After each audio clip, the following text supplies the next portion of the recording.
1. The spark. The spark is that rush you feel when someone new enters your life and instantly lights up your nervous system. The chemistry hits fast, you're texting non-stop, the conversations flow, and everything feels effortless. It's exciting, magnetic, and slightly addictive, because for a moment it feels like something real might be starting. You think about them during the day. You feel a little jolt of anticipation when your phone buzzes. They feel familiar, even though you barely know them. And that's what makes it feel so powerful. It's not love, it's not even deep connection yet, but it's potential. And your brain is already firing off dopamine like you won a prize. You tell yourself to stay grounded. You say, let's not get ahead of ourselves. But you already are, because when the spark is strong, it convinces you that it means something. And maybe it does. Or maybe it's just a really good start with no follow-through. Either way, you're in. What makes the spark so dangerous is how mutual it feels, even if it's not. Maybe you're both equally into it. Or maybe you're projecting, because the vibe is good and you want it to be mutual. But in the beginning, no one's thinking critically. You're focused on the rush, not the reality. You're not analysing patterns or pacing or communication styles. You're just soaking in the novelty and chasing the high of a new connection that feels easy.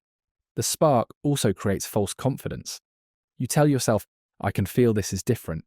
You think the connection is rare, which makes you more invested, even though nothing has actually been proven. And that's the hook. The spark feels like a promise, but it's not. It's a preview. Sometimes it leads somewhere. Sometimes it burns out. But in the moment, you're all in. 2. The vibe check. This is where things start to feel like something, but still aren't anything. You're hanging out regularly. The chemistry's there, the sex, great. The conversations, even better. There's a flow, it's giving relationship energy. Without the actual relationship, you're not exclusive. You're not talking about the future. You're just seeing where it goes, which basically means you're going along for the ride, hoping the other person is secretly steering it in the same direction. You do couple things without calling it dating. Grocery runs, Netflix marathons, post-hookup cuddles that last until the next morning. But if anyone asks what's going on, you say, it's casual or we're just vibing. This stage is full of plausible deniability. You tell yourself you're not attached, that you're keeping it light, that you're okay with whatever this is. But deep down, you're watching for signs. Do they text you first? Do they introduce you to friends? Do they seem interested in more? The truth is, you're hoping they'll just naturally evolve into something serious without you ever having to ask. Because asking feels risky. It might scare them off, it might make things awkward. So instead you overanalyze everything. Their tone, their timing, the emojis they use. This is the stage where you fall into emotional limbo.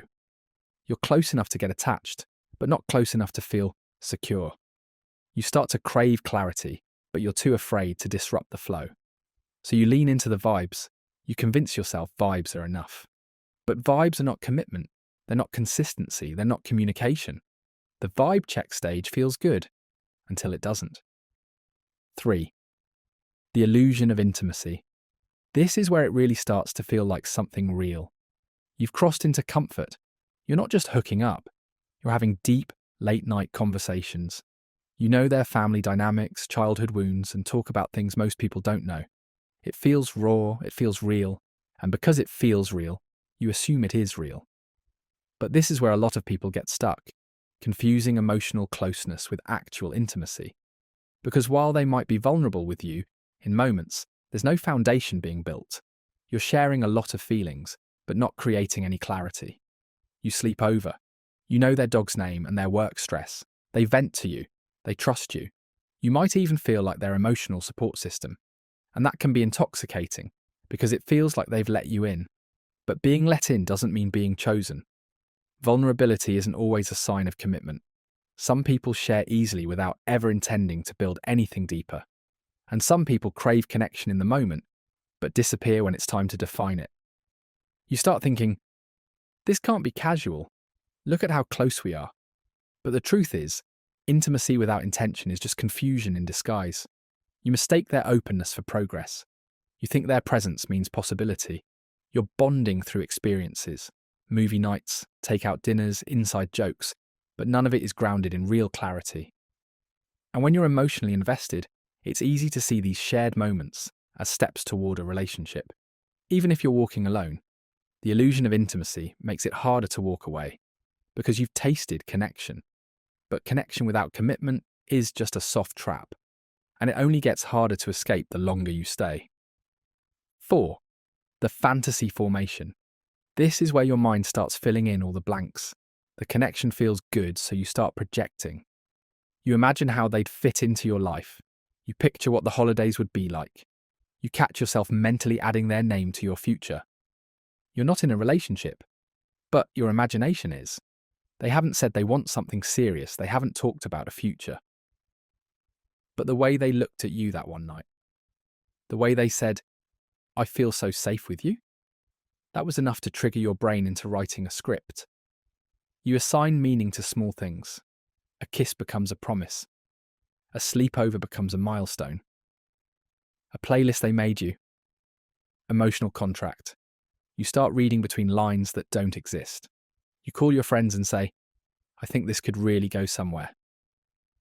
And they respond with cautious optimism or a concerned eyebrow. Here's the danger. Fantasy feels better than reality. In the fantasy, they're emotionally available. They'll choose you. They'll text first. They'll grow out of their commitment issues just in time to love you properly. But the fantasy only works if you ignore the facts, like the fact that they avoid talking about the future, or that they still say things like, "I'm just seeing where life takes me," or that you still don't know how they feel about you. When we want something to work, we look for signs that confirm it, and we ignore the ones that don't. This isn't love. It's hope, dressed up as certainty. 5. The conversation. Dodge. At some point you bring it up. The talk. The "what are we?" moment. You're nervous but hopeful, because surely they feel it too, right? And then comes the dodge. "I'm just not ready for anything serious. Let's not ruin what we have." Or the classic, "I really like you, but..." They don't say no. They say not yet. Not right now. And you hold on to that like it's a maybe. But it's not. It's a polite deflection. A way to keep you close without making it real. And the longer you stay, the more you start editing your needs just to fit their comfort. 6. The crumbs and confusion. This is where the mixed signals kick into high gear. One day they're blowing up your phone, sending heart emojis and saying they've never felt this kind of connection. The next day they're cold, distant, and watching your story without replying to your text. It's a roller coaster, and you're strapped in with no idea when the next drop is coming. They give you just enough to keep hope alive. They breadcrumb you, tiny gestures that feel meaningful in the moment, but ultimately lead nowhere. You start mistaking effort for investment. A 3-word text becomes proof they care. A last-minute hangout becomes evidence they're trying. Your brain is constantly trying to make sense of it. You reread old messages, trying to decode tone. You start screenshotting things for analysis like it's a group project. The confusion becomes the addiction. Because now, you're chasing clarity. You want to feel secure again like you did in the beginning. But that version of them, the present, affectionate one, only shows up just enough to make you question whether leaving would be a mistake. This isn't love, it's emotional slot machine logic. You keep pulling the lever, hoping for a jackpot that never comes. 7. The self-gaslighting. They're inconsistent. You feel neglected. Things don't sit right. But instead of holding them accountable, you start questioning yourself. You think, maybe I'm being too needy. Maybe I'm overthinking it. Maybe they're just busy, tired, stressed, not a big texter, bad at showing affection, afraid of love, traumatized, healing, working on themselves, or literally anything, except just not that into me. You start shrinking your expectations to avoid disappointment. You hesitate before sending a text, afraid it'll make you look too much. You pretend you're cool with casual when deep down, you're anything but. You start rewriting your own reality just to stay. They cancel plans and you say, "It's fine, I needed a night in anyway." They go silent for a day and you think, they'll come around. They always do. You ignore how anxious you feel, because anxiety feels easier than loss. This is where your self-worth gets tangled up in their behaviour. You think if you were just a little more chill, more fun, more attractive, they'd finally show up for you. But the truth is, you're not asking for too much. You're just asking the wrong person, and gaslighting yourself to stay comfortable in confusion isn't peace. It's denial. 8. The wake-up call. This is the moment things shift and not in your favour. Suddenly the vibe changes. Maybe they vanish for days.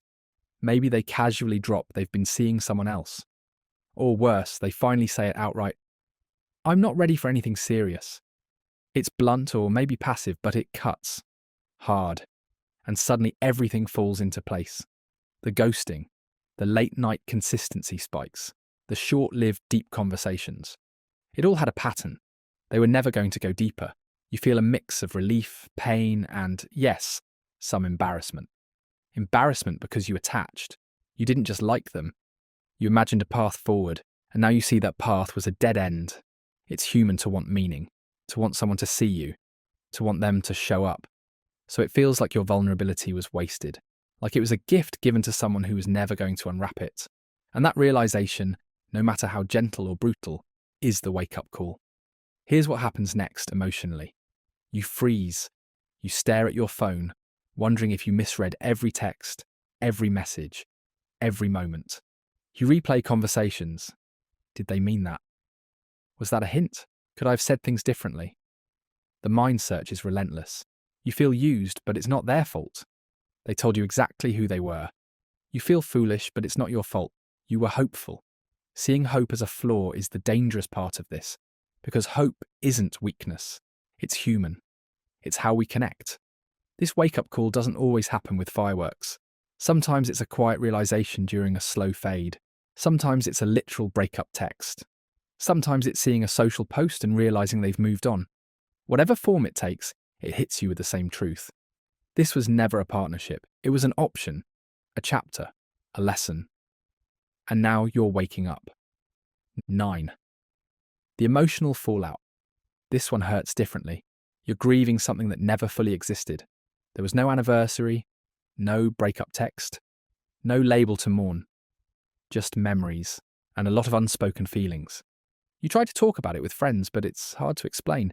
You say things like, "We weren't even together." But your heart doesn't care, because connection doesn't need a title to break you. You scroll through old photos, reread old texts, try to figure out if any of it was real. And the worst part, some of it was. Just not enough. You feel used, but they didn't technically do anything wrong. You feel foolish, but you know you went in with good intentions. You feel stuck, even though there's nothing to go back to. It's a breakup without the breakup, and closure without answers. And that confusion lingers longer than you want it to. But eventually the fog clears, not all at once, but slowly. The clarity and closure. Eventually it fades. You start to see it for what it was. You weren't too much. You weren't asking for something too soon. You were just trying to build something with someone who only came to visit. You stop blaming yourself. You stop romanticizing their potential. And you start trusting your gut again. The gut that whispered something feels off way before your heart could catch up. Turns out, seeing where it goes usually just means nowhere with vibes. But know that even when it doesn't work out, it's never a loss. Next time you can read the signs better to be able to leave sooner and never find yourself in a situationship again.